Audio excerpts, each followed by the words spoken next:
Hey, welcome everyone. This is Snoo, and welcome to the channel. You know, I've been getting a lot more attention than usual lately.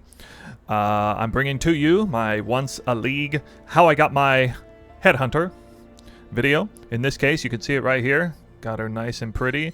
Not turning in the Dr. Divination cards this time on the fly. No, I actually bought this one outright for 125 Divine Orbs. I was kind of standing by, seeing if I could get one that was already enchanted with the proper lab enchant that I wanted, or if one came around that was super highly rolled. As you know, re-rolling the uniques is very expensive this league. In the end, I bought one for 125 divines and divined it roughly 30 times, I think, to end up with this pretty good roll, and I'm quite satisfied with that. Basically one away from perfect on most of the important rolls there. I also have a mirror this league. How did I farm the mirror? Well, this video is not about how I farmed the mirror because it was just luck. On day 6 I dropped a mirror while doing the farm that I'm actually about to show you here in a couple minutes, and let's get to that. My mana is gone. I have a dump tab here, and there's all kinds of divine orbs and chaos orbs here to cover the cost of the sextants as our usual arrangement. Now, this is not going to be a video dedicated to how much currency per hour I make. We will get into that, but it's kind of ridiculous to do only what's going to end up being 15 maps in total and then try to come out with an accurate currency per hour. So we're just doing that kind of for fun on the side. But this video is more about me bringing as much value as I can to you guys, explaining my thought process, the strategies behind it, why I choose what league mechanics, you know, talking about the league stuff in general. Basically, I'm just like hyper focused, talking the whole time. I am live streaming this right now, but I'm not going to be talking to the chat at all, I'm afraid, because 100% of my attention is going to be devoted to what I'm doing. I even have notes for this one, so let me tell you about how this is going to go. So as you can see, I kind of got things broken up in 3 pieces. This is not what I usually do, because usually the way I farm my headhunter is I just do the exact same strategy and, you know, farm a bunch of currency that way. My strategies are very similar, and they all took place on the Crimson Temple, and I'll talk about why that is in a little bit. But there were some interesting changes that I made throughout. It was basically day 6 I had a particular strategy, day 9 I had a different strategy, day 12 I had a different strategy, and by about day 13 or 14 I was able to buy the headhunter straight up. Alright, so the first, in the beginning, as you all know, that this league obviously came with some of its challenges as far as juicing is concerned, as far as drops are concerned. That is something I'm going to address later on in the video. Legion was shaping up to be an excellent strategy. Even on the Crimson Temple, I decided to run Legion, and the sort of transition that I made between day 6 and day 12 was basically I started off focusing on things like Legion and Breach, and slowly transitioned away from those things and into Harbingers and then Delirium mirrors ultimately at the end, whereas Strongbox and Divination card hunting remained a staple to the strategy. And that's honestly, I think every time I've ever made one of these videos, it was always about farming, usually on the cemetery for the Brothers Stash, but in that case, you know, this card's not really worth that much anymore. Now, when I do this kind of video, I try not to spend too much time with the introduction to prep work. It's going to jump in, so let me tell you how the layout's going to be. I'm going to do 15 different maps. Each map is going to feature a different theme, essentially. I'm going to try to stay focused that way. The first map will talk about why I'm doing this farm. We're going to talk about Soulthirst. We'll dedicate a map to Soulthirst because that's a big part of my build. I made an entire build guide for it. The strategies to how I maintain high Soulthirst count, things like that. Then the next map will talk about clearing strategy. So Soulthirst strategy and clearing strategy, there's actually a lot of strategy involved, more so than other builds might have, and those two things are quite intertwined. So we'll be talking a bit about that. Then we'll get into the meat of the video, and each different map will talk about a different league mechanic, including Breach, Legion, Harbingers, Altars, Shrines, Strongbox, Beyond, and Delirium. So an individual map will be dedicated to those different league mechanics. And then after that, we'll kind of close out the last few maps with more general stuff, like I'm going to address the sort of actual card drop rates, because with the videos I've been making, getting a little bit of pushback on people, suggesting, well, can you really target farm an Apothecary card? Can you really target farm any Divination card? Talk about that a little bit. We're going to discuss a little bit on alternate strategies like Grand Design versus Wandering Path versus neither. In which case, all 3 of these strategies feature neither of those 2. And then towards the end, we're going to get even more broad and talk about some of the community outrage around this league and sort of my thoughts now that I've had plenty of time to soak that in. give my thoughts on how everything's kind of gone through. And then the very last map I just left open for kind of a wrap up and talk about anything that I forgot to discuss before. So again, like I mentioned before, we're just kind of for fun going to spend this hour. This is going to be an hour farming. It's going to be about 15 maps. I think I can do about 16 or 17 maps in an hour, but I know I'm going to give myself a little bit of extra room here. You can see there's 771 chaos in the dump tab there. And here I got it right here. That equals about 4.45 divine orbs right there. So that's kind of how I'm doing the starting cost.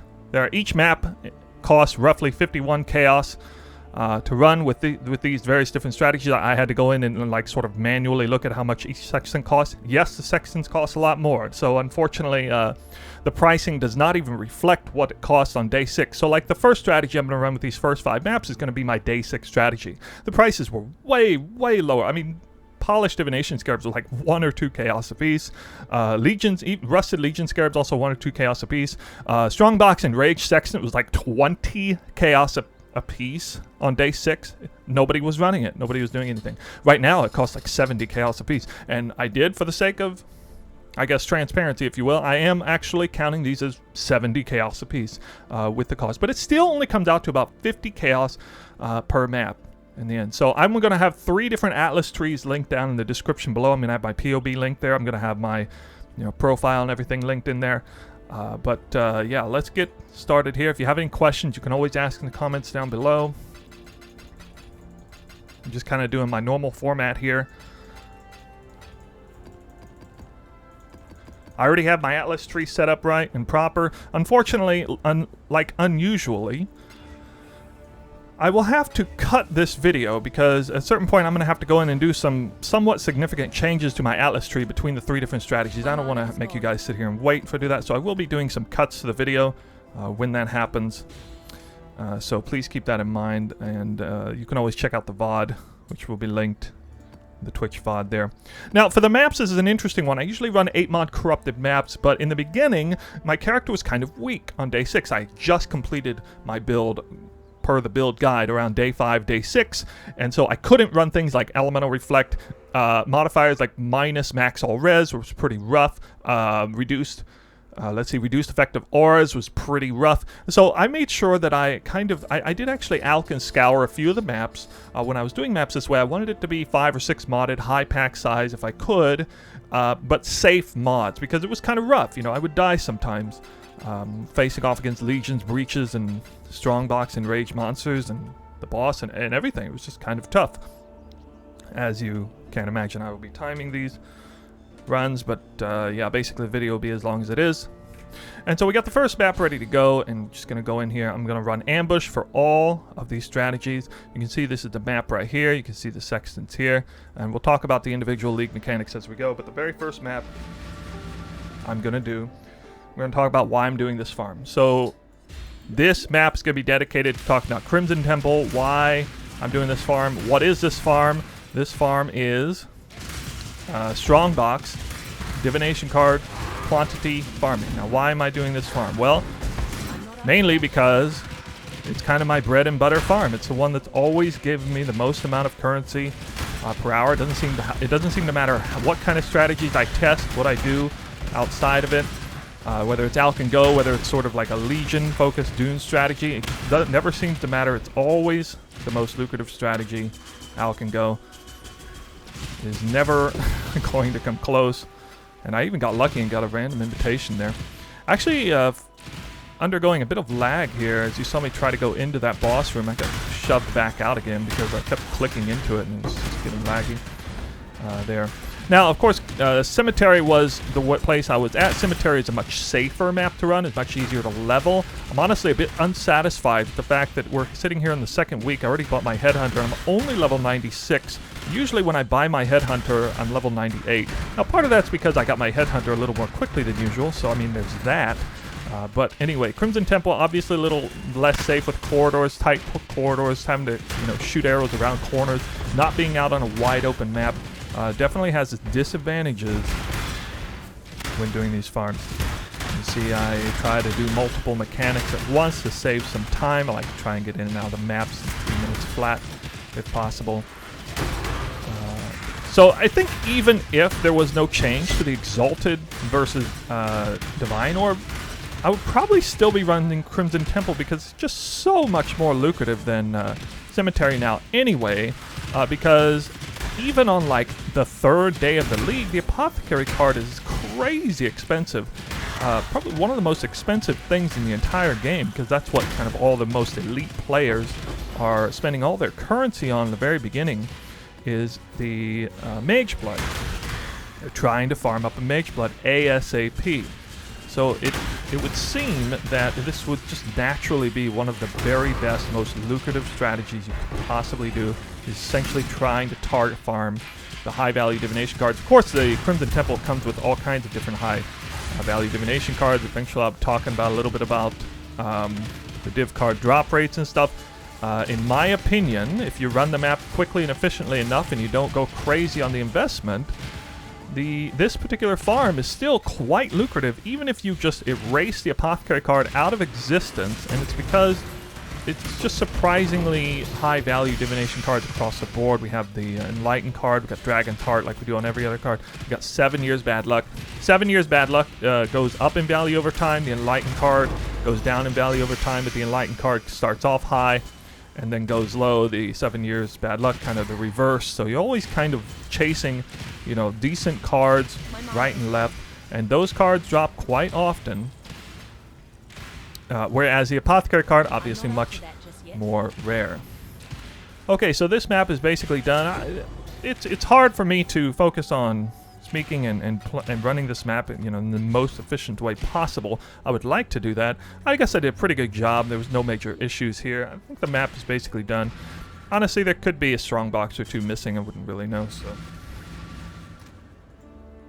I try to remember exactly where I've been and where I haven't been. I usually have kind of a strategic way that I clear about the map, which, hey, happens to be the very next thing we're going to talk about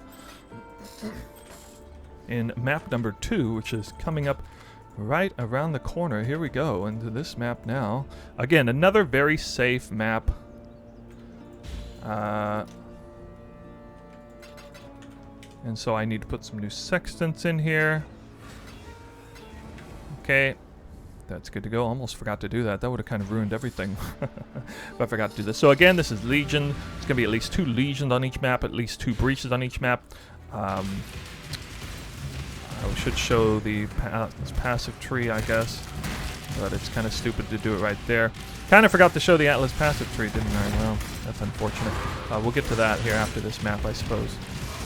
Okay, so you can see I'm kind of clearing out one wing first because I'm trying to build up my Soul Eater stacks. Oh yeah, so I'm talking about Soul Eater stacks here. So you can see my Soul Eater stack count is 171 right now. Strongbox is incredibly synergetic with Soul Eater because you open it up, it has a certain 60 unit range. It cannot give you a buff if you kill an enemy outside that range. They have to be in range. So if you're standing right in the middle of a ton of enemies when you kill them, you're going to get credit for all of them. And you can see here my flask still going on, the Bismuth flask. That's the one that's sort of guarding the Soul Eater buff. Whenever that flask runs out, I'm going to run out of buffs entirely. And that's okay, because I also have some Inspired Learning buffs. You can see I've ran out of buffs now, so I'm re-clicking it again. My Soul Eater stacks have started. I only have, what, 4 right now? Okay, but the Legion, pretty well clear. I think I forgot to do that bottom right side. Yeah, a little bit lack of focus there, but that's alright. I'm going to start the second Legion. Not doing a very good job on the Soul Eater count, am I? You're going to see that it's not too important here because this is not a Delirium Mirror. Unfortunately, I do about 2.5 times more DPS than I did at day 6, actually. Watch my Soul Eater stacks. It goes from 59 to 82 instantly. Just 59 to 82, just in the blink of an eye as I clear that Strongbox. Let's see what this one gives me here. Up to 94. See, I try to like go ahead and let things spawn around me before I do it. Let's see here, 146. You can see just how impactful it is here. Except actually died there. That's unfortunate. So deaths are part of this run. I wasn't sure if I would die on any of these runs. Honestly, a little surprised I'd die on a safe map like this. But that's too bad. Well, now, so I've hit some altars, and now I don't have my Gloom Shrine. I don't have other shrines. And I'm especially weak right now because I'm having to contend with the negative side of altars without any of the positive side of shrines and the Soul Eater and Inspired Learning buffs already kicked in. So I have to kind of start from scratch again, which can prove to be quite difficult with this build. You really don't want to die in the middle of the map for multiple reasons there. Now fortunately there was a speed shrine right away and I was able to just kind of ramp things up quickly and easy. So I'm once again on the go here. While the breach is continuing to open up, I will just sort of go around and clear things. It's not super important to get everything you can get out of a breach. Breach is obviously not amazing on Crimson Temple anyway. It's okay. We'll talk about breach a little later and why I chose it, so I'm not going to discuss that too much now. But you can see I have 405 Soul Eater buffs still going up. They're about to drop off completely here. And I have to kill a few things without my Soul Eater to get my flasks back up to par there. So this is a Chayula breach, so I kind of want to try and see if I can get a few splinters there. Chayula breachstones, by the way, were worth crazy. They were worth more than a divine orb, I think, on day 6. So that has definitely changed the market. It's definitely nowhere near as lucrative to do that anymore. You can see I opened up the Kalandra tab by accident. Guess what? I'm not doing Kalandra League mechanics at all. Everybody's been talking bad about it. I mean, compared to Sentinel, it's just laughably bad, as I understand. Nowhere near lucrative enough to mess with. Not even lucrative enough, probably, to interface with in order to sell what you get. Maybe it is, but for me, at the speed I run, I tend to think, you know, if there's anything that's going to make me slow down like that, probably not worth doing. I'm a little bit ignorant as far as the Kalandra mechanic, but ultimately I decided I don't think I want to mess with it. So it was about 4 minutes to do that map, it looks like. Not too bad considering I died. And then, yeah, we got a full Ulnatol Breachstone, so that's kind of nice. Alright, so that's a little bit about Soulthirst.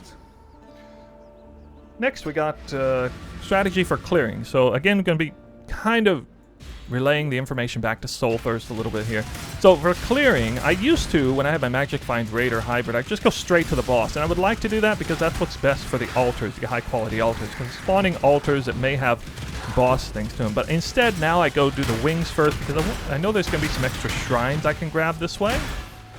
And I'll usually skip all the league mechanics, but upon occasion I got something good going on here. I'll go ahead and do these league mechanics. So you can see because I didn't just go straight up the middle, whereas I am spawning a lot of kind of crappy altars, at least I get way more Soul Eater buffs right away because I'm not going to enter into the boss room with too few Soul Eater buffs to kill me efficiently. That can be a problem. But you can see that my Soul Eater buffs are pretty high, 238, but my Bismuth Flask is coming down soon, so that's a problem. I need to hurry up and rush over into the boss room. And watch, I have just seconds left on that Bismuth, but just enough time to go in there and destroy him in the blink of an eye. I'm going to use the Strongbox to reset my flask up. The charges are good again, and we're going right again. We're going to do the other wing on the way back. This is how I clear the Deli mirror as well if I do it this way. More or less, it's good to stay consistent anyway. It looks like I got a good drop here, actually. I didn't really expect to see any good drops on this farming strategy in just 15 maps. I wonder what that is. Let's see what it is. It's a raw Divine Orb. Okay. Not a Divination card, just a raw Divine Orb. Definitely not from a Strongbox monster as well. I mean, that was off-screen Divine Orb drop. Not really sure where it came from, but I will take it. Got another Chayula Breach, hoping for a Breach Lord here, so I could maybe get a raw Breachstone, but looks like that's not going to happen. Oh well. Okay, and I did get a Speed Shrine again. That's pretty lucky, but you know, I'm running elevated Gloom Shrine, so I am putting extra shrines on the map. Domination has a pretty decent chance of spawning on its own anyway. So this is one way I can strategize to get back into the sort of power level that we had pre-nerf Headhunter to be able to run. Because the run speed I have right now, this is pre-nerf Headhunter run speed. This is like 5-way Legion farming almost run speed, right? And so you can't run this fast anymore unless you have the acceleration speed shrine, and especially if you have like the Gull Helm with it to increase its effectiveness. And this is kind of what you have to do to get that power creep. Now obviously it's not so reliable because it's not inherent to the item itself, I have to get a bit lucky to get that shrine, but you know, you will see it periodically. Helps me verify that I cleared the map. Got another Eldritch spawn down there, and that's basically done. Heck, I'll just run straight up the front because I'm running so fast. It's actually faster to run out the front than to spawn a portal to do that. So one good drop so far, raw divine orb. Ah, yes. I wish I had done this earlier. Here is the passive tree. You can see here, now this is again focused on breaches, focused on Legion, but every single time I'm doing this, I'm going to be focused on Shrine and Strongbox anyway. Increased effective modifiers will also be a constant there. Blocking many different things, but not necessarily everything. Dance of Destruction will be involved every single time. So the things that will change will be kind of how many points and quantity wheel I can put, as well as whether it's Breach, Legion, or Harbingers, or Beyond, or Delirium, Mirrors, and things like that. But right now, the focus is Legion and Breach. So sorry about the delay on that, but anyway, you just have to put up with it.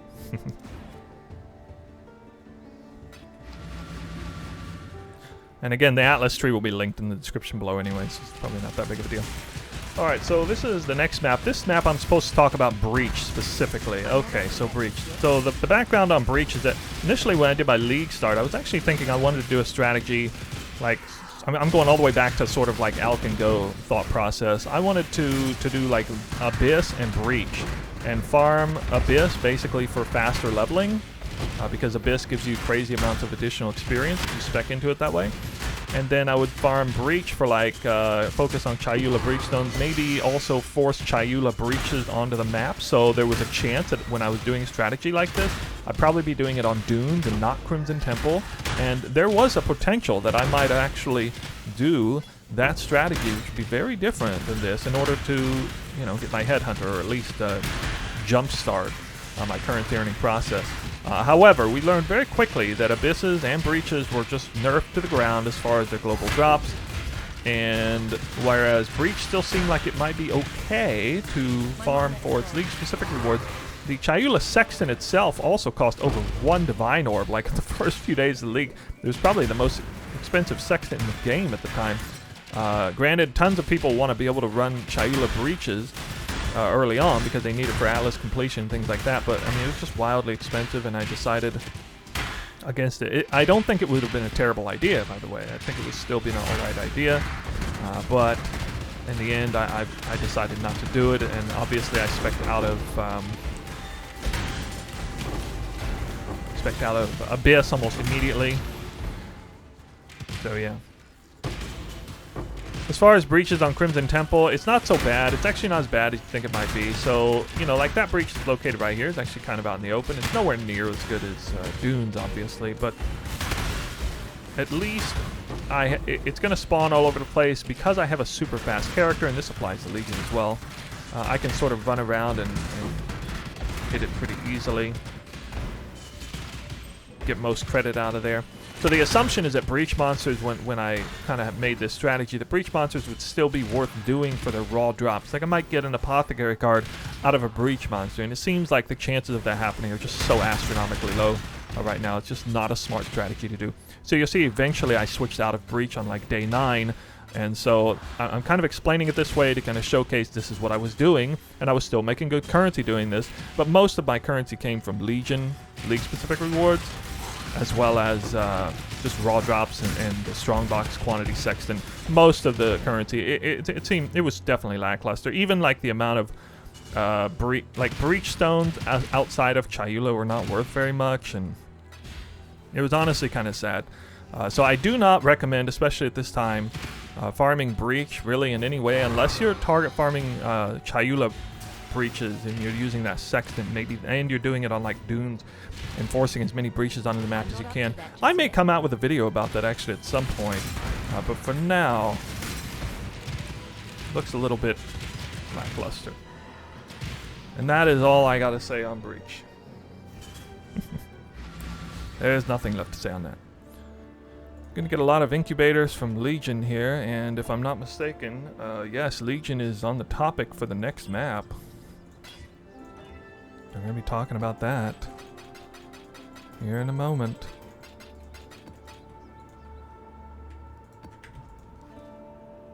This is map number 5 coming up. Alright, so this is the last map of the first set. And this time we're going to be talking about Legion. So Legion's an interesting one. Legion is always super lucrative early in the league. It was just like any other time. It was super lucrative. It was indirectly extra lucrative this league, and that's because... Okay, so that's just a 6-link from an incubator. It is extra lucrative this league because it's basically league rewards. Oh wow, an enlightened card dropped from a shrine monster. That's pretty rare. League-specific rewards are one of the only ways to get good currency. I mean, actual raw drops, juicing, and things like that, it's been hurt in a lot of ways. There are obviously alternative ways to do that, like Strongbox, the way I'm farming Strongboxes. But at the end of the day, Legion proves to be extremely lucrative. So, unfortunately, what that means is that too many people are doing Legion. Or you could look at it that way anyway. So Legion materials like the Legion +1 Legion Sextant that I'm using here costs like 30 chaos right now. That's absurd. I mean, the thing usually costs only like 10 chaos in any given league. So that's surprising to see that. But we still get tons of drops. And then also with the God Touched rares, I'm not really going to dedicate a map talking about God Touched rares because it's not really a big part of my farm here in this strategy. But Legion, I swear I've seen more God Touched rares out of Legion lieutenants and sergeants than anywhere else. And Legion is super reliable for giving yourself some rares for that chance, as well as, you know, Inspired Learning or Headhunter buffs is fantastic for that. Legion on the Crimson Temple is also not as bad as some people think it is, I feel. I think I still got one more Legion to do and kind of showcase what I mean by that. Okay, another breach that I'm really not that interested in doing because again, it's not all that lucrative anymore. Maybe swing by at the end here and see if I can get a few good kills going on. Yeah, okay.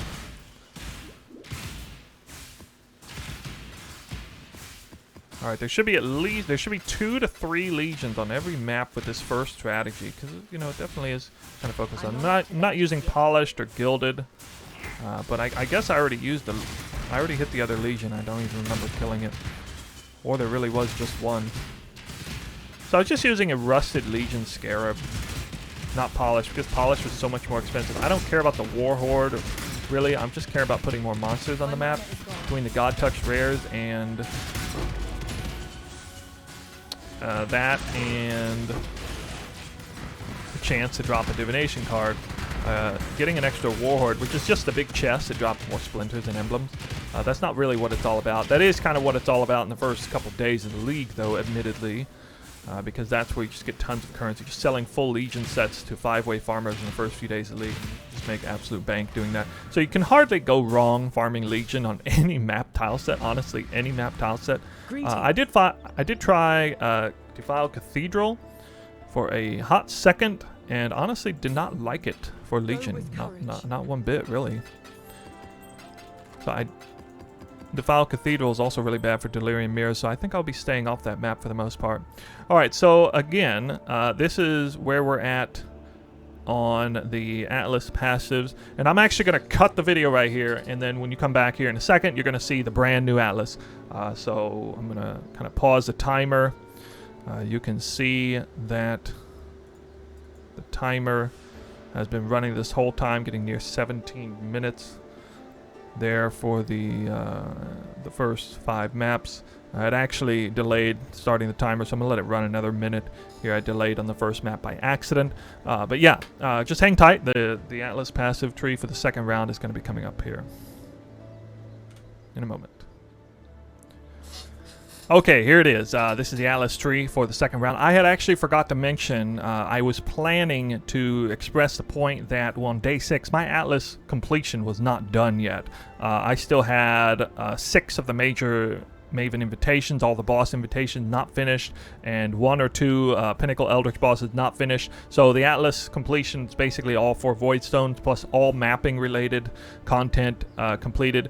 Consequently, my all of my quantity wheel was not completely filled out at the time, and that may be kind of where you would be at if you were trying to mimic my day 6. You probably wouldn't have the atlas completed already entirely, so you could always pull points out of the quantity wheel to hit that. But anyway, this right here is the second iteration of the atlas tree. So I realized that Breach wasn't very good, but Legion was still lucrative for the pricing that it was at currently. And actually, I think America's emblems around day 9 were still something like 60, 70 chaos apiece at the time. It's kind of where they peaked at. But anyway, I switched out of Breach, and I knew Harbinger would be okay. Harbinger Scarabs cost almost nothing, but I saw that, you know, the Orbs of Annulment and other orbs were still good. And I knew Harbinger was great because it's just such a fast speed mechanic, kind of like Strongbox and Shrine.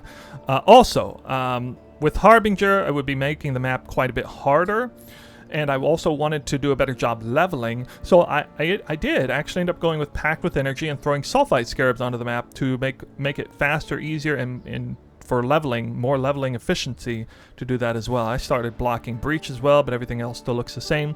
Half of the quantity wheel filled, but the other half still empty. This is still going to look pretty familiar. So basically just substituting Breach out for Harbinger and then adding Packed with Energy in there as well. Make sure it's there. Okay, it's all there. And so we're going to begin the next 5 maps with there. We got the Sulphite Scarab, Harbinger. I also realized at this time that because there was so much, this is a time when we had like peak doom and gloom mentality in the community, and consequently, whereas Strongbox Scarabs are still kind of expensive because it was good for its own, you know, chest rewards. The Gilded Divination Scarabs, I think I was buying these for 4 chaos apiece at around day 9. Just unbelievably cheap, just crazy cheap. Even in bulk, I was able to buy them like 4 piece. I mean, it was just an absolute wasteland as far as juicing materials were concerned. Nobody was able to make any money selling juicing materials. So I was absolutely in love with that situation, and I made a killing on those price points being as low as they were. I think I got some of the best investment to currency earned ratios I've ever seen during that time.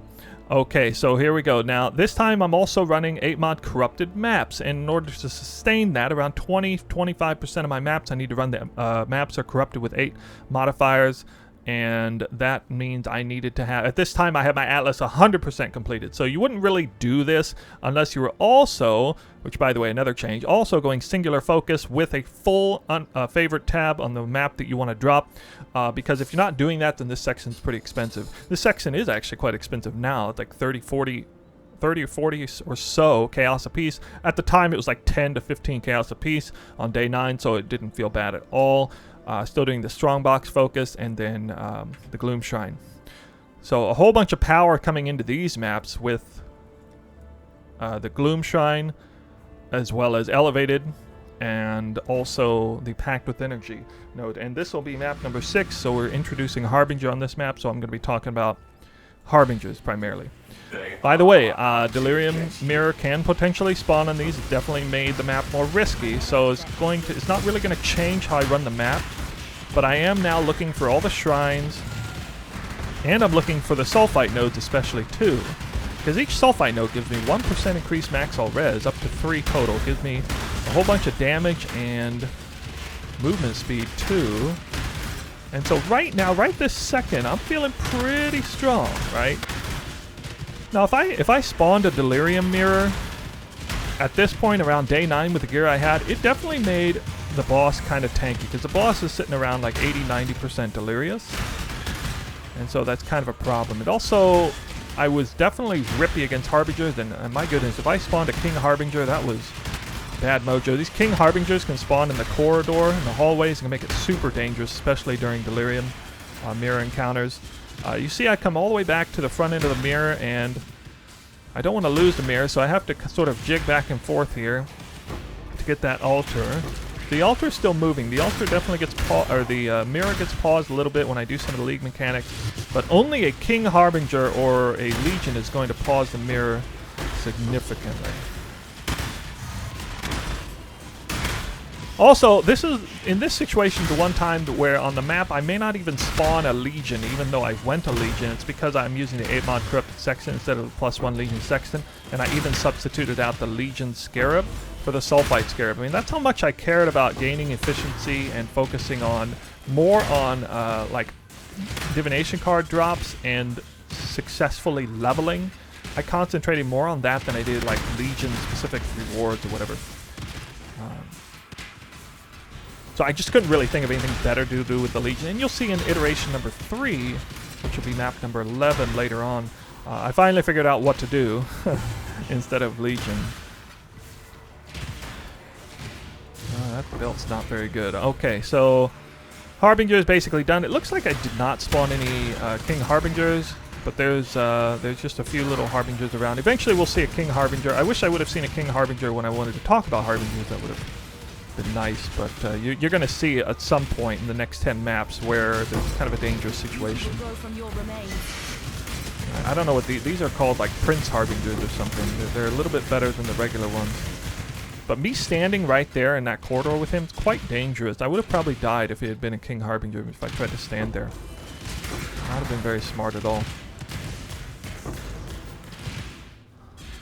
Okay, so a lot of strafing, a lot of hit and go, trying to keep myself alive. You can see I am successfully leveling. It's much easier to level this way than with a Delirium Mirror spawning on every single map. That's for sure. Anyway, we're doing another map now, and again, the map's getting a little more difficult. Reflect, this is physical reflect, which is fine. It's not a big deal, but at this point, I still don't have the level 5 awakened elemental damage with attack support. Actually, I might have had it by now anyway, now that I think about it. But as long as I don't have elemental reflect in that situation, it's fine. Okay, so this map is not a Deli map. I think it's going to be pretty easy to complete. I'm still once again going up through the right-hand side. Oh! I actually forgot to put my Sextants on, so that was a big mistake. That's going to definitely affect the currency game. So that was a sort of a critical error there. I changed my format on how I'm putting in Scarabs and Sextants a little differently than normal, so it's kind of threw me off a bit. Just keep that in mind. This was an error on my part, completely forgetting. So I do not have the 500% increased quantity.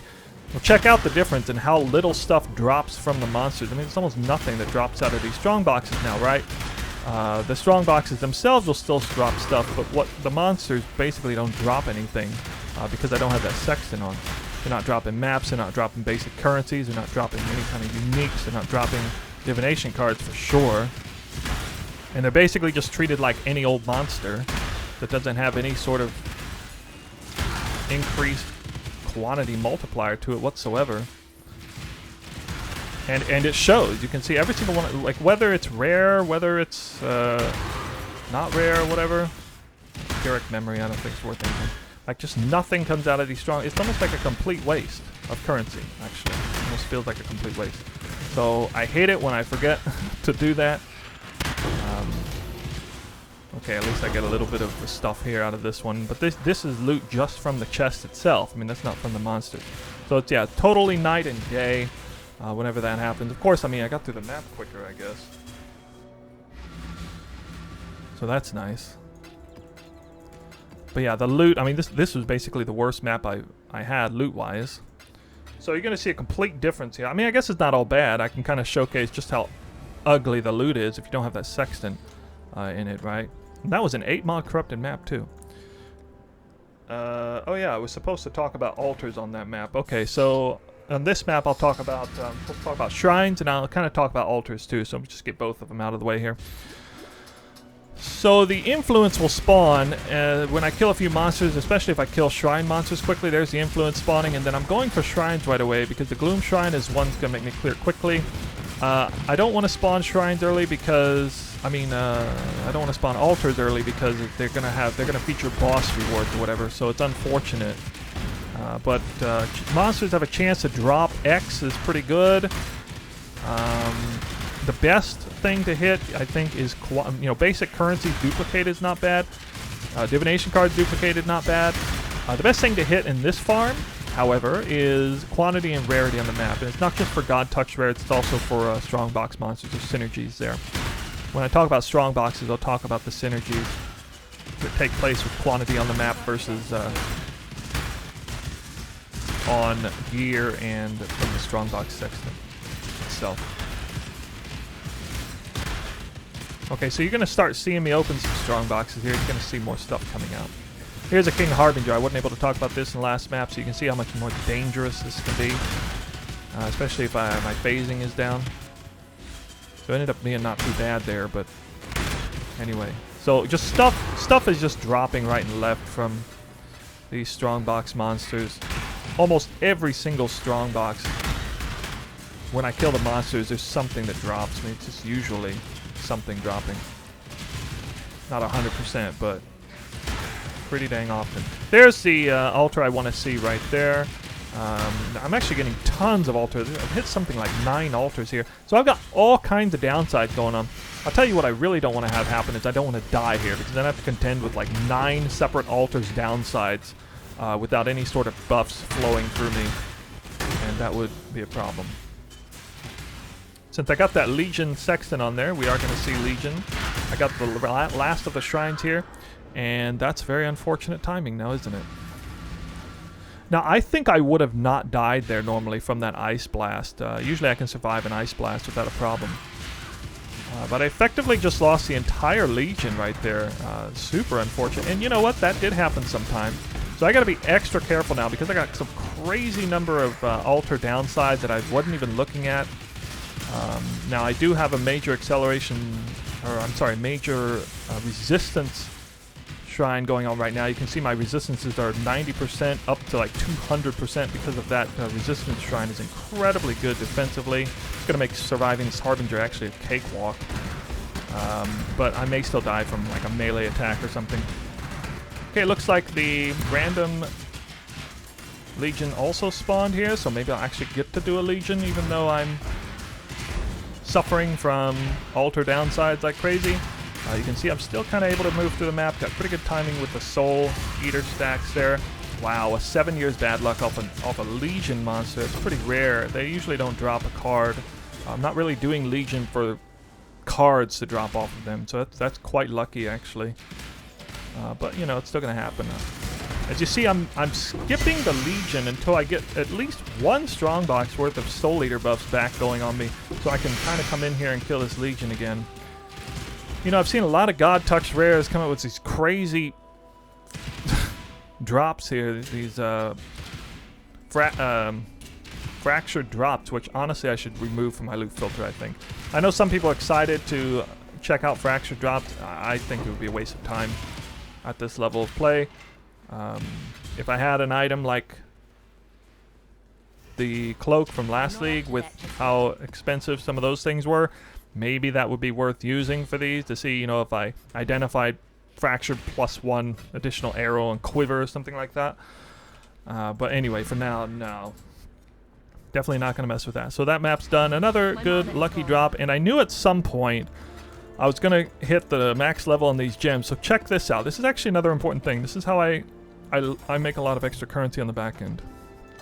So these gems I paid for, to get them up to 20% quality on the leveling side, you can see my bow is actually, it's got some extra stats here for improved rate of leveling these exceptional gems. Enhanced supports are about 30, maybe 40 chaos a piece at the most if you want to get the 20% quality. And they still sell for about 30 to 40 chaos a piece, even bricked at level 3. So this is just free money. If I hit the level 4, it's free money. It's like 2.5 divines. And I have a decent chance of hitting it at least on one of them. And wow, wouldn't you see right there, I hit it. And you know what, I'm just going to show this to you in real time. You can see that the +3 here, if I bricked it, it's like 30 chaos, right? Now watch this. This is level 4. 2.4 divines. That is just straight up free money. There's no other way to say it. It's just straight up free money. And I'm going to get that money. I'm actually not going to put that in the dump tab because I wouldn't normally fully level those in just 15 maps, obviously. So that would be cheating a little bit. But this is a trend that I do throughout the entire league. I ramp it up to empower supports, enlighten supports, awakened exceptional support gems, and it just makes so much money throughout the league, extra money by leveling those. There obviously is some risk. There's a lot of investment costs involved, so you have to be floating a lot of currency to do this reliably. But absolutely, it's worth doing. And guess what? I got another set ready to go. All level 1 20%ers right here. I make sure I always have these on me, so when I eventually hit max level, it's good. I'm leveling some Divergent Vitalities because eventually I want to get my 2120 gems, things that I equip over here on the Baloney's side as well. So we are getting ready to do map number 9. And map number 9 is the big daddy of them. Strongbox. Okay, we're going to talk about Strongbox on this map. Okay, so I was recently informed, or reminded rather, that the map modifiers is multiplicative with gear and or other multipliers on quantity, which means the Sextant monsters are enraged. 500% increased quantity of drops from monsters enraged is actually multiplicative with this number right here, 180% increased quantity of items down. You're going to see that's putting me at like something like 2400% increased quantity of items found from Strongbox monsters. That is the reason, that is the big reason why we're able to juice and still force a lot of divination cards, even the very rare, the rarest ones of all. We're able to force them over long periods of time to come out of the chest. Yes, you know, you just saw me get one drop from a Legion monster. That's pretty rare because the multiplier is not very high on those. But the multiplier is huge when you add it all up multiplicatively. And of course, if I have some magic find on gear, quantity on gear, it actually does not impact the drop rates very much on the monsters from the strong boxes because it's diluted by a number that's 500% already. Just added it with that. But it does impact the drops from, you know, Legion monsters or Delirium monsters or any other monsters. So we used to see more divination cards pop out of random monsters, you know, Breach monsters, Abyss, Alva, all that stuff. But they drop a lot less from those sources now because of the changes that have been taken to some juicing. But wasn't touched, really, is the Strongbox monsters, especially in conjunction with the Sextant. And I believe, personally, that Strongbox monsters and the Sextant weren't really nerfed one single bit, not one iota. So, you know, you tell me, were Strongbox monsters, did they have a high multiplier on them before the changes to the league? Because I don't think they did. I mean, they're all basically just sort of generic map white mobs, right? So if we're forcing a crazy multiplier on them the hard way, if you will, not inherently given to them, that means this is the way to go, and this is why. That's why I figure, at least when it comes to quantity farming, not rarity farming, but quantity farming, which is everything to do with divination cards. That's why this is the way to go. This is the meta, going to be the meta, and that's why you're seeing this Sextant go from what was at the time maybe 30 chaos a piece, all the way up to like 70 chaos a piece now, as more and more people become aware of it. The Strongbox monsters, it synergizes incredibly well, like I mentioned before, with Soul Eater and trying to get Soul Eater buffs. You just open a Strongbox, boom, you know, instantly get some crazy number of buffs. And that is, of course, another reason why I like doing Strongbox. Of course, one of my favorite reasons why I do Strongbox is because it's the fastest league mechanic in the game. It's essentially the fastest one. So I like running, as you can tell, I like running efficiently and really fast. So I want to do league mechanics that are really fast. That's a reason why I don't really like Alva, because I have to go into a separate room and that takes extra time and focus away from what I'm doing while I'm mapping. I don't like to do Abyss because that's a huge headache. Got to babysit it as it runs all around. And anyway, Strongbox all day long. I got like 3 separate different reasons why I love Strongbox. And can you believe it was like the one thing that basically wasn't nerfed at all on that. So I'm super blessed and lucky that that all came to fruition there. Okay, this is map number 10, and this is the first time I'm actually going to run a Beyond map. So I decided I'd talk about Beyond in this because Beyond obviously is a hot topic this league. Still running Ambush. We're going to conclude map number 10. This is the final map of the second set of maps. So Beyond is actually kind of rough, definitely rippy. The monsters are quite tankier, especially the map boss, and that looks really dangerous right there, what I just did. The red star dropped behind me somewhere, actually. We're going to come back to that in a little bit. I want to move forward, though, on the map first. And, you know, Beyond is spawning all over the place right now, but it's kind of spawning behind me, so I kind of have to clear the map twice, actually. And at any point in this map, within the first few seconds of clearing, that it could spawn the boss and I get no more Beyond monsters. That's kind of a bummer. You know, I certainly wish that wasn't the case. Beyond obviously took the biggest hit when it comes to changes of juicing. It was absolutely intended. Most people can agree Beyond was too overpowered at the highest end of juicing anyway. I think most people don't have a problem with them nerfing it. Just kind of the way they nerfed it and the implementation of it, they have a problem. And I understand that completely, but I don't know. At the end of the day, it's fine. There's so many different other ways to make currency. You don't have to do Beyond. You don't have to do, you know, the old school Alva Abyss combined with the Beyond and Breach. That isn't the only way to play the game. I should actually save that conversation for a little later on here. Hey, I got a high value Legion here with the Mariketh, but no boss, I guess. We're going to swing back to the earlier part of the map. I'm getting actually really lucky. Beyond is staying here this whole time. Now, the reason you're not really seeing me have to contend with Beyond is because it's just getting erased every single time. The Gloom Shrine does a really good job killing things sort of after the fact and chaining the proliferation on the corpse explosions and stuff. It makes it so I don't even really have to face off against anything that sort of spawns afterwards. Okay, so it looks like another 7 years bad luck is what dropped down there. So out of 15 maps, to get 1 Enlightened card and 2 7 years bad luck, that is definitely considered lucky. Like, just in 15 maps, that's definitely lucky. So even if I don't get a single Divination card more, I will walk away from this feeling like I got pretty lucky. And the currency per hour is definitely going to be there. I can already guarantee you that. Even if I just get almost nothing else to drop for the next 5 maps. Okay, so here's some Beyond monsters that did not die early on. You can see that now I'm having to actually contend with them. I almost died there. There was a big pack of Magic Beyond monsters. Here's another pack, so I definitely don't kill them all. The tainted currencies are actually worth quite a bit now. People are starting to get into the tainted currencies a bit. Tainted Mythic Orb, tainted Eldritch Orb, tainted Chaos Orb, I think maybe. Actually, I don't think that's a thing, is it? Not tainted Eldritch. Tainted Exalted Orb is the one I was thinking of. Yeah, tainted Exalted Orb. Last I knew was 40 Chaos apiece. It's not even that uncommon. But what is really uncommon is clearing the entire map without spawning that Beyond boss. That's pretty dang uncommon. So I don't know. I would like to see him spawn. I think I have one more map to do with Beyond on it, so hopefully we can see that at some point. But yeah, not today. Not here. Beyond monsters seem to have a terrible multiplier embedded into them. I don't see them drop hardly anything ever outside of their tainted currencies, which, you know, are some mildly valuable. It's okay. So it would be nice maybe if they increase the drop rate of Beyond monsters, but I'm sure things will work out in the end. Okay, so that's that map. That one's done. Another good map, another good drop out of there. Managed not to die. I think I've died, what, 1 time so far? That's not too bad. You can see that 1 death every 10 maps is definitely progressing when you're putting this much juice on the map, as you don't have to feel terrible about dying periodically.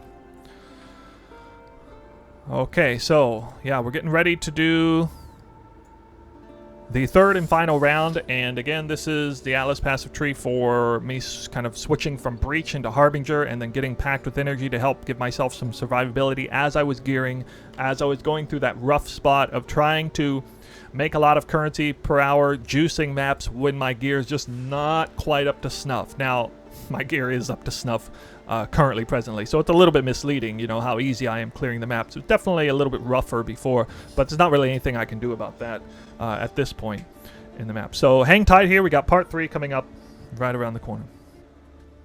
Okay, here it is. I got it set up. You know what? Maybe I didn't really need to cut it. I thought I would forget and I'd have to refer to my notes and check the trees. But I guess I've become familiar enough with these trees. I was able to change things right up real quick. So you see, Legion is gone now. Goodbye, Legion. It's been nice, but you know, you're just too expensive and just not quite good enough on Crimson Temple, especially when it comes to actual card drops. I would rather Honestly, I would rather just throw those points in Beyond to get an extra 10% chance to spawn Beyond. Beyond is an instantaneous mechanic. That's another great reason to do it. That's probably the biggest reason to do it. If you have a character that can clear like mine. And now we're on part 3, where I'm basically repping the kind of gear that I have currently. This is going to involve Delirium mirrors forced on every map, and Beyond sometimes being there with it. It's going to make for some pretty rough maps, and definitely going to be some deaths involved. Hopefully not in the rest of this showcase in 5 maps, but we'll see. Just going to block everything because I'm forcing the mirror by Sextant, so I can block it here. I don't want to see any Legion, any extra mechanics. I want to give myself the highest possible chance to spawn Domination and Strongbox. And actually, on a side point, spawning Essence is nice too because it freezes the mirror just for a short period of time, which is going to be important because the way I have to run Crimson Temple for Deli mirrors, we'll get into that. That is actually the next map that we're going to make that discussion about. The Eldritch Altar is still there, the Shrine's still there, Harbinger is still there, Strongbox is still there. We're just adding, basically subbing out all the Legion stuff for the Beyond and the Delirium mirrors here to pause the mirror, or rather to extend the mirror as long as possible.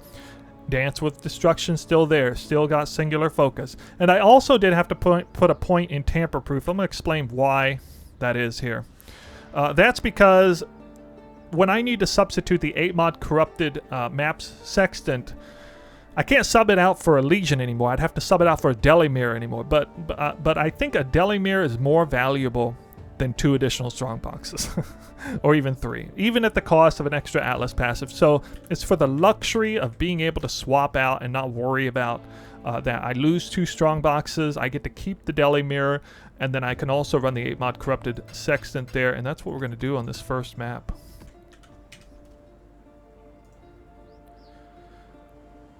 Now, I still have some Sextants there because it was from before. I had forgotten. Remember that one map I forgot to put Sextant in? So, you know, trying to keep things clean here. Again, you know, a fairly safe map. This is actually one of the safest maps I've seen on here, so hopefully this will be pretty easy going. Still doing Eater of Worlds, so I got Ambush on there. We're going to hit that go, and then before I forget, that's what I should have done last time. Put that right here. You can hold Control-Shift if you want to be able to do what I just did there. Okay, here we go. This is map number 11, and we're going to talk about Delirium on this map.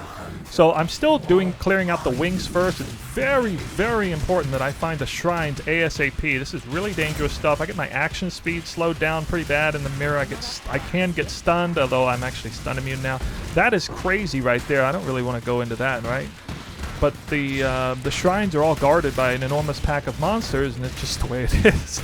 You have to get in there and do it. It really quite demanding on the player performance there to pull this off properly, especially if you're still a bit under geared. Got Delirium, ground effects, explosions, things going off constantly. You can never stop moving.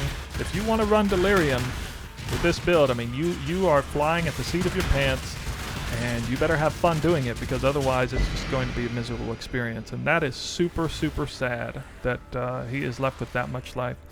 Maybe I should have stayed in that window a little longer, because I might have had an ignite that would cancel out. As you can see, I come back in here. The mirrors already began moving, so it's kind of dumb, right? This is a really bad situation here. I got to contend with Altar downsides. I've got Delirium effect. Almost killed me right there. Way too many monsters on the map. Not killing fast enough because I don't have the Gloom Shrine. And I need more Soul Eater buffs. That's what I realize right now. I need more Soul Eater buffs. What am I going to do to get more Soul Eater buffs? Well, I'm going to open Strongbox. There you go. So now I'm up to a 13 Inspired Learning buffs. It's combined with 300 plus Soul Eater buffs. I am now to the snowball point where I am becoming an absolute god, even without the Gloom Shrine. Basically unstoppable right now, aside from defensives. I could get picked off in the blink of an eye by King Harbinger or the Deli mirror. Now I see the Deli mirror is also creeping up on me here, and I'd like to get a little more value out of that, so I'm going to go back up here to the top end of the map, try to get a little more value. Here we got Flask down once again, kind of hanging out with my pants down here with no Soul Eater buffs. It's really rough right here at this exact moment, kind of getting trapped. I guess I got a high value medium cluster jewel. That's probably a burning damage cluster jewel for all those righteous fire. Heads out there, 84 plus maybe. So that's another good reason to do Deliriums. You might get good cluster jewel rewards. That's always nice too, right? Anyway, the Delirium Mirror is gone. Everything is going to be much easier now. I could still die, but at least stuff is going to die now. My arrows do full damage. No longer doing like a fraction of the damage I was doing. And yeah, you can see just total night and day, you know, whether it's a Delirium Mirror or not in terms of how much damage I have to output to clear. So the Soulthirst is definitely a real enabler to doing damage. Don't have to have a Headhunter to do what I'm doing here. I proved that pretty well in my recent video, I think. Although it is certainly quite demanding on the player and the character if you try to do it without a Headhunter.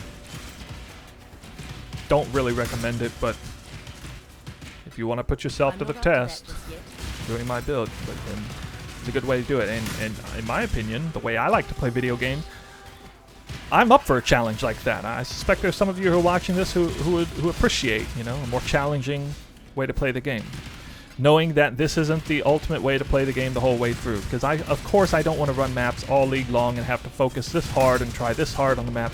You know, I heard Alkaiser make a comment, interesting comment actually, earlier this league, right before he quit the league.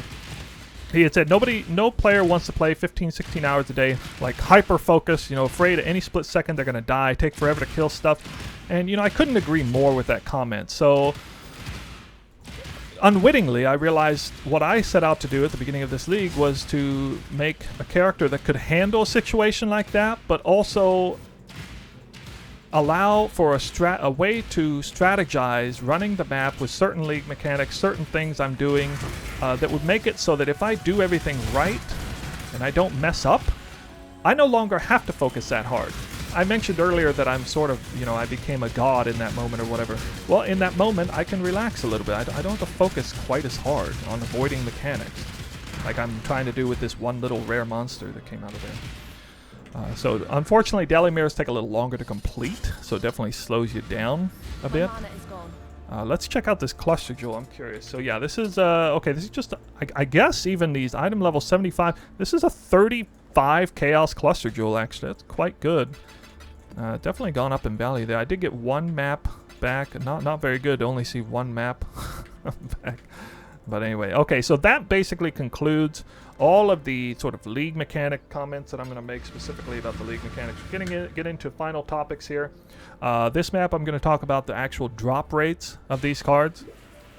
To which point, I'm obviously going to reference my 1000 Crimson Temple runs test run last league, which I think still holds pretty true. Rumor has it that the Apothecary card has been nerfed. It's so dangerous right here. But I don't know that for sure. I think you're going to need way more data than what we have already. You probably need something like 10,000 runs at least, with somebody doing like this, or different people doing the exact same strategy, like comparing it to last time. So I would have to do at least 1,000 more runs to really even begin to suggest that, oh yeah, you know, the Apothecary drop rates change or whatever. So I did 1,000 runs. I got 15 Apothecaries. I got almost 50 7 years bad luck, almost 50 enlightened cards. Actually, it was like 45 of those. And I got, I think it was 28 Dragon Hearts, I believe it was. Yeah, 28 Dragon Hearts. So that suggests that the Apothecary card is about twice as rare as the Dragon Heart, which also means it's about twice as rare as the Brother Stash, for the record. And then it's about 3 to 4 times as rare, probably closer to 4 times as rare as the 7 Years Bad Luck and Enlightened cards. So in my mind, that does not make the Apothecary card some sort of extraordinarily rare card. And that's based on 1,000 Crimson Temple. It's not a crazy rare card. Yes, it is very rare. But it's not like obscenely rare to where you feel like, you know, you're not going to do 1,000 runs and feel like if you find even one that you hit the jackpot. There's no way. I mean, it's definitely more common than that. You do 1,000 runs with the strategy I'm doing right here, right now, you're definitely going to find a few of them in 1,000 runs. There's just basically no way that your RNG is going to be that bad. But again, we're talking about 1,000 runs, okay? Not 100 runs, not 200 runs, 1,000 runs. Okay, 1,000 is at least a halfway respectable sample size for a card that's this rare.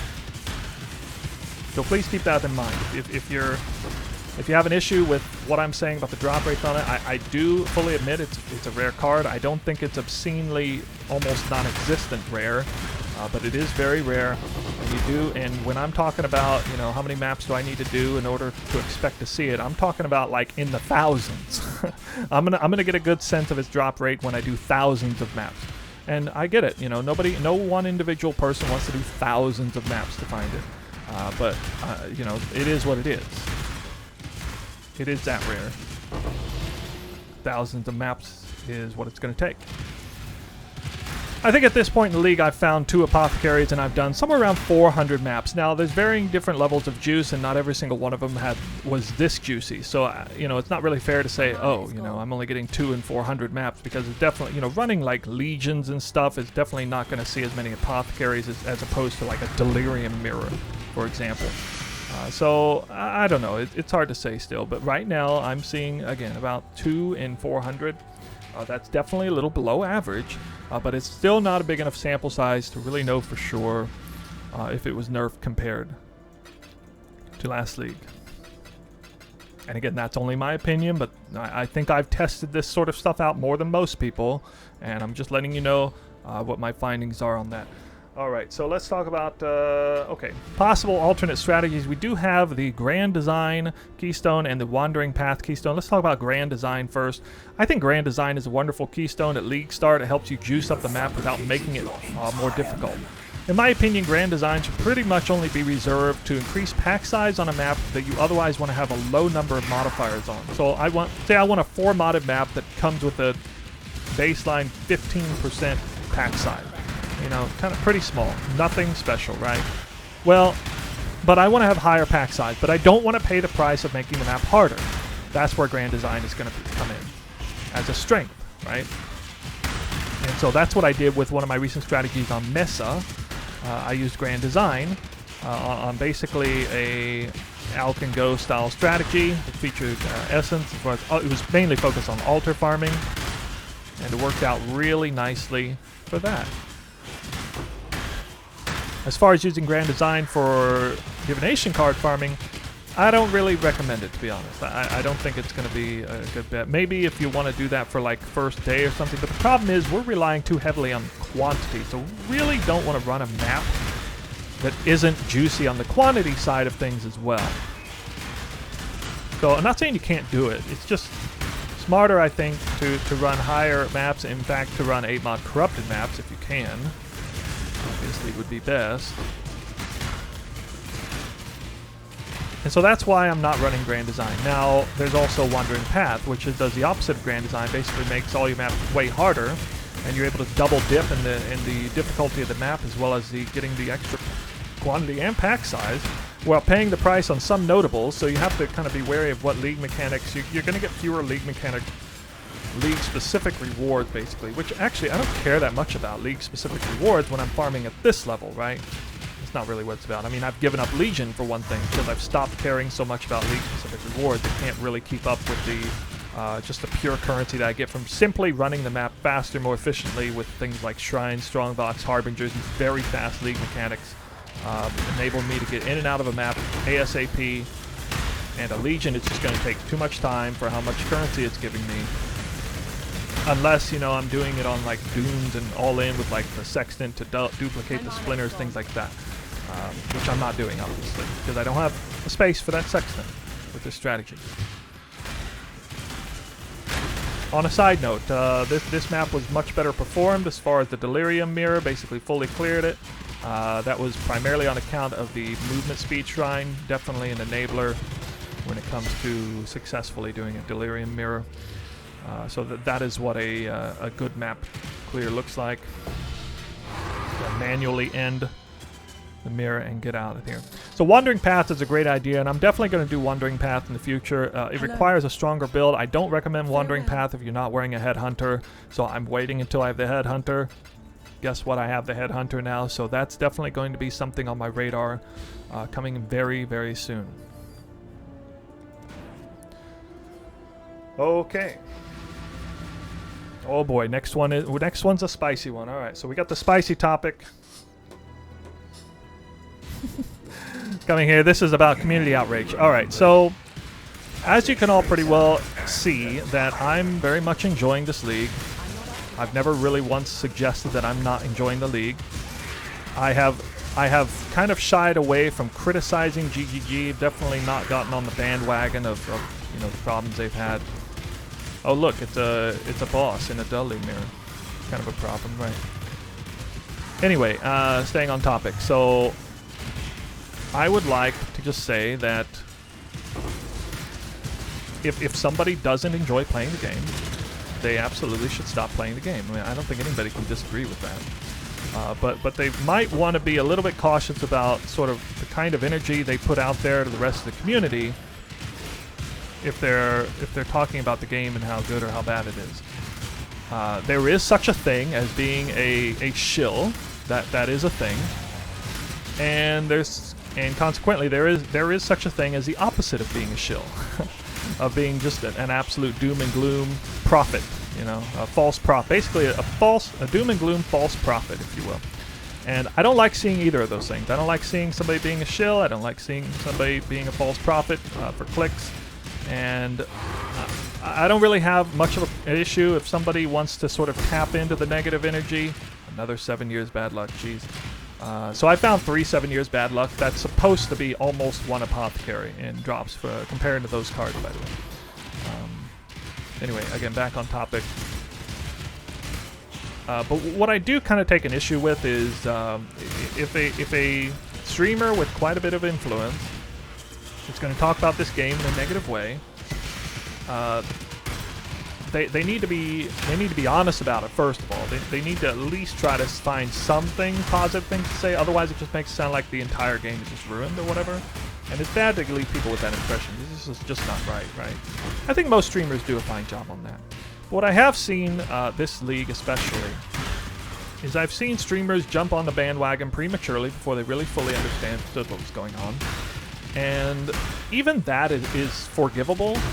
But what's really bad, what's the absolute worst, is a streamer who promotes like tons of, or even like just an avid forum poster who just promotes tons of negative energy, does it for attention, turns around and continues playing the game, and even behind the scenes occasionally says, when prompted about it, will admit that they are personally enjoying the game.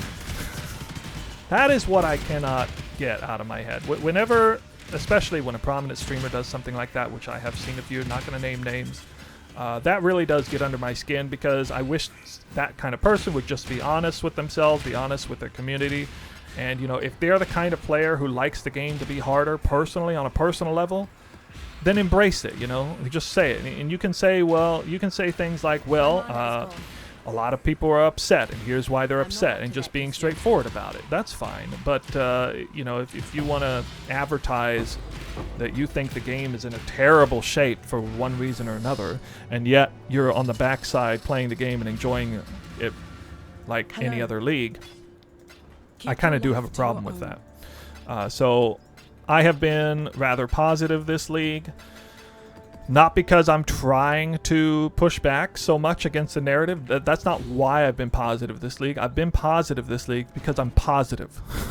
Because I enjoy the league. Because I'm being honest with myself and I'm being honest with the community. It's that simple. That's the reason why I'm being positive. And again, once again, I have no problem with anybody who's not enjoying the league. And if they just want to outright quit, that's fine. If they want to give their reasons why they're quitting in a straightforward, factual sense, that's fine. You know what? Snap and MP's group, they quit. They gave their reasons why. That was fine. I had no problem with that. But again, when they start coming to the bandwagon doom and gloom, and then two-faced actions of enjoying the game while promoting such negative energy at the same time, doing it all for clicks or attention or whatever, that is really not good. So I think this league has definitely hit the community in a bad way, and I do think some of the streamers and some of the more prominent players in the community have to take some blame for that, for sure. Not saying GGG is without any blame here. I'm not commenting on the communication, not because I think the communication was good or anything. It's just that's not what I want to focus on. because I think those points have been driven home hard enough by everyone else already. Okay. Oh, a Screaming Invitation. There you go. Oh yeah, I forgot I gotta do this. Oh shoot. I did not mean to enter this. I don't know if I can even do him. Yeah, this is not gonna work. Maybe if I turn off the Delirium Mirror. No, that's not gonna work. That was a total accident. I was not supposed to enter that room yet. I wanted to come back and do that later when I had all the power spikes in the world and was able to take him out really quickly. I will take that boss out, no problem. I just need to not be under the effect of a Deli Mirror and be on a strict timer with Soulthirst there. Let's try that again. So I kind of lost my Deli Mirror. I lost some buffs there. That's unfortunate. But, you know, I don't do Conquer Influence maps very often. We're just kind of ending in a Conquer Influence map because occasionally running the 8-mod Corrupted Sextant, you know, the boss drops Conquer Influence Crimson Temple map, and that's pretty badass when he does, so it's like extra juicy. Figured I'd go. I have a couple of those maps, so I figured I'd just go ahead and play it off there. So I'm thinking how I'm going to kill Baron here. I need to get as many Soul Eater buffs as I can.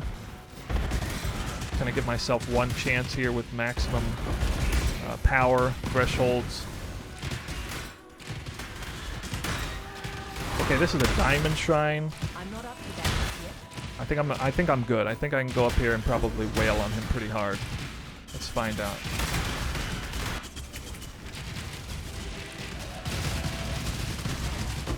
Yep, I wailed on him pretty hard. I could have died doing that, but anyway, pulled it off. I don't like that there's a Harbinger right here. And a Deli ground effect still going on way after the fact. Okay, I don't think I really have any more final thoughts. Sorry to kind of end it on a sort of negative note, but I'm not really ending on a negative note because, again, I was sort of emphasizing the fact that I'm feeling pretty good about the league. In case you're someone who wonders why I'm so positive, why I'm enjoying the league, obviously I'm having a good time. I'm very successful on farming the currency and stuff. I realize that's not the fate of everyone who's playing the game. To which I'll say, probably the best way I could explain why I enjoy the game at the current state of the game and why I like seeing the game get even more challenging at times is if I just admit the fact that essentially my favorite time of ever playing a video game was Diablo 3 Vanilla. Vanilla Diablo 3. So if you played Vanilla Diablo 3, you probably remember how unforgiving and how hard Inferno mode was, right, in Vanilla, right? And the devs at the time set out to create a game that was just blisteringly difficult, right? I adored that. I absolutely loved it. I got my butt handed to me in Inferno, and I went in and again and in and again. I eventually switched to hardcore in Inferno mode around, I think, the 4th month of the game's release. And, you know, I figured it out. I figured out how to play the game and get ahead and be highly successful in the trade environment and stuff. And I was doing things that very few people were doing at the time. I even streamed a little bit of it, actually. And I even have a couple of those streams back on my saved and video, which I will show you guys someday. A little bit of that action. But that was, you know, I felt really good about, you know, what the game and how hard it was and how, you know, I endured through that. Admittedly, I think I was kind of no-lifing it a little bit at the time, though, so there is that.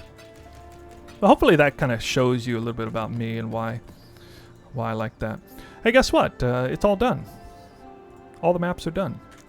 And according to my timer, it's been 1 hour and 2 minutes.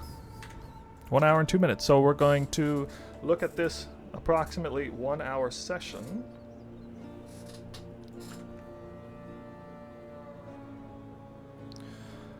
And I will bring you down here.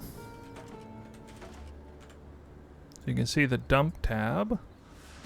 Let me make sure it's reset. I gotta zone in and out to make sure this is reset for you guys.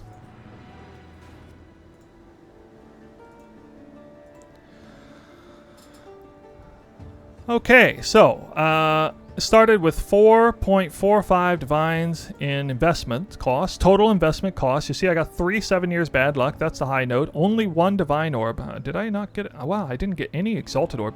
So 0 exalts and 1 divine in 15 maps is pretty unlucky, actually, to say only that much.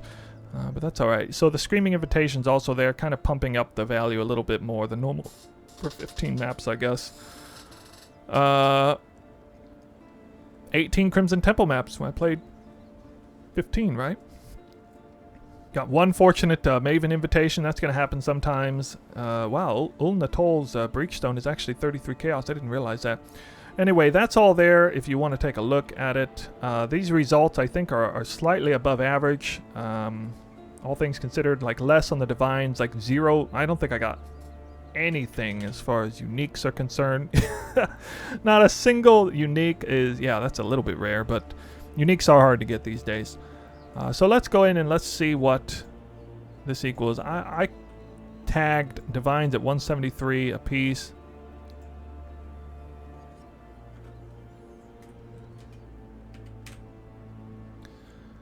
Okay, so we take 7.96 minus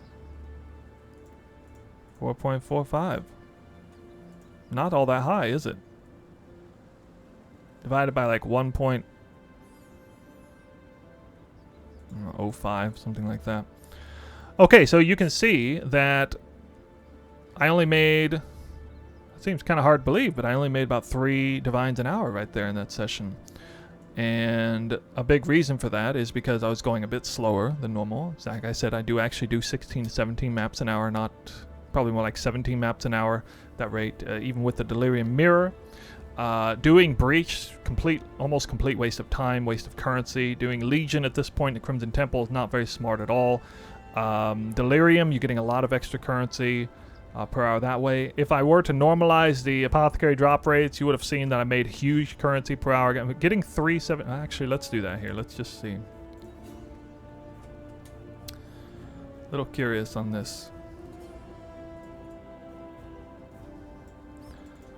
So I already have it in here in the word pad that the Enlightened Apothecary drop rate, 7 years bad luck to Apothecary drop rates, and Dragon Hearts to Apothecary drop rates are right there.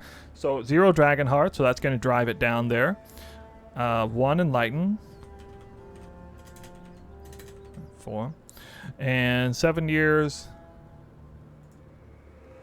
bad luck times 3.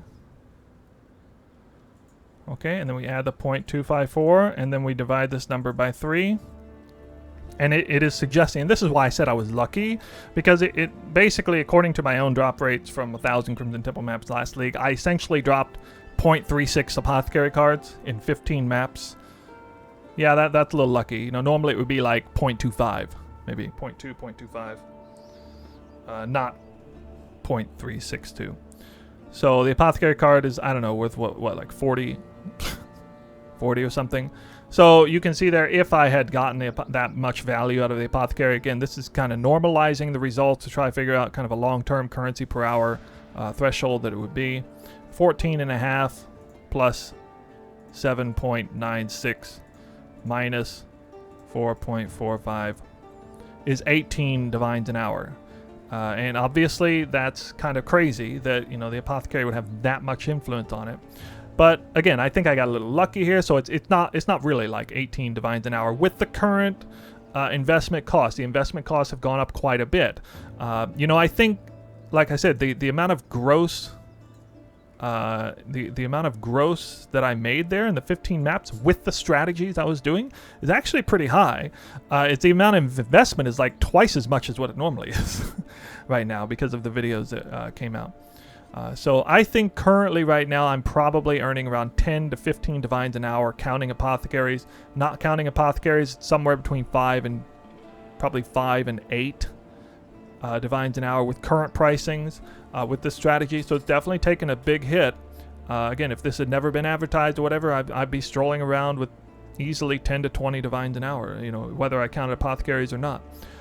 But now, now the word is out. So, you know, the strategy took a hit. I apologize for that. But that's not what this video is about. This video is about how I got my Headhunter. And that I'm not up to is, that just yet. in fact, how I got my Headhunter. I will see you guys in the next video. Thank you for watching. I know there was... I can't even remember what I talked about because I talked about so much stuff. But that was basically all my thoughts. Just playing it by ear, trying to stay focused one map at a time. You no doubt have some questions, and you can always leave them in the comments down below. Appreciate you checking out the video. And good luck on finding your Apothecary. Good luck on building the Tornado Shot Soulthirst. If you're doing that, it's a wonderful build. I couldn't be happier. Definitely the best league start experience I've had ever. So yeah, we'll see you all in the next video. Bye for now.